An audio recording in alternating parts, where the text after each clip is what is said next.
আসসালামু আলাইকুম, কেমন আছেন সবাই? আশা করি সবাই ভালো আছেন। আমি আল্লাহর রহমতে ভালো আছি।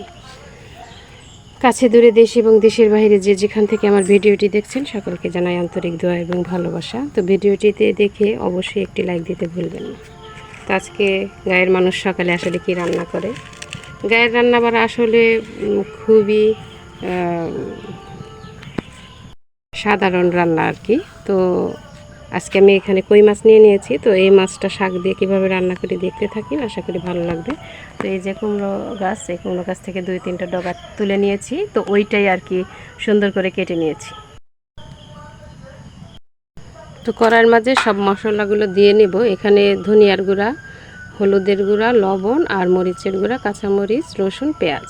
তো সবগুলো একসাথে দিয়ে নিয়েছি। এখন দিয়ে দেব তেল।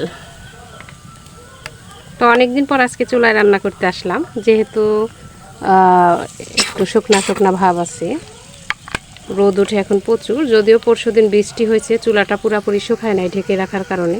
এখানে গাছ থেকে তোলা মিষ্টি কুমড়া ভাজি করে নিয়েছি কালো জিরা দিয়ে। মশলাগুলো সুন্দর করে ভেজে নিব। চুলাটা একটু করতে মানে হয়তো লেপতে যায় একটু সমস্যা হয়েছে, এই জন্য কড়াইটা লড়তেছে। তো পরে আবার ওটা ঠিক করে নিব।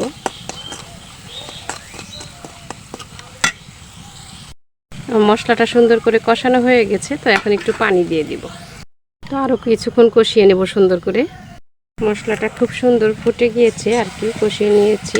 যে পানিটা দিয়ে দিয়েছিলাম ওটা সুন্দর ফুটে গিয়েছে। তো এখন মাছগুলো দিয়ে দিব। তো মাছগুলো একটু রেজে রেজে নিয়েছি।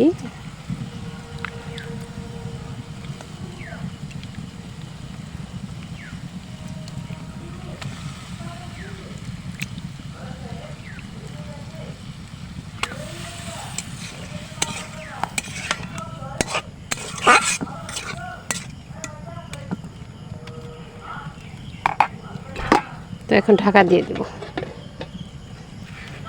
এখানে নিয়ে নিয়েছি গাছ থেকে একটা বেগুন আর কুমড়ো পাতা, আর ছোট একটা আলু ছিল ঘরে, তো ওটাও দিয়ে দিয়েছি।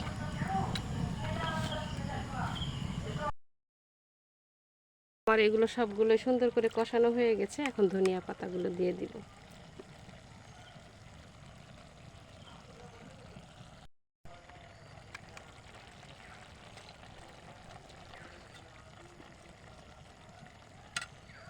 এখন সামান্য একটু পানি দিয়ে সুন্দর করে ঢেকে জাল দিয়ে নামিয়ে নিব।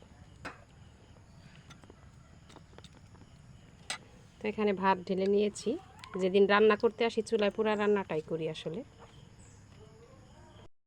তো এই যে রান্নাটা কমপ্লিট হয়ে গেছে, অনেক সুন্দর হয়েছে মাশাআল্লাহ। তো আজ বিদায় নিচ্ছি। ভালো থাকবেন, সুস্থ থাকবেন। আল্লাহ হাফেজ। আসসালামু আলাইকুম।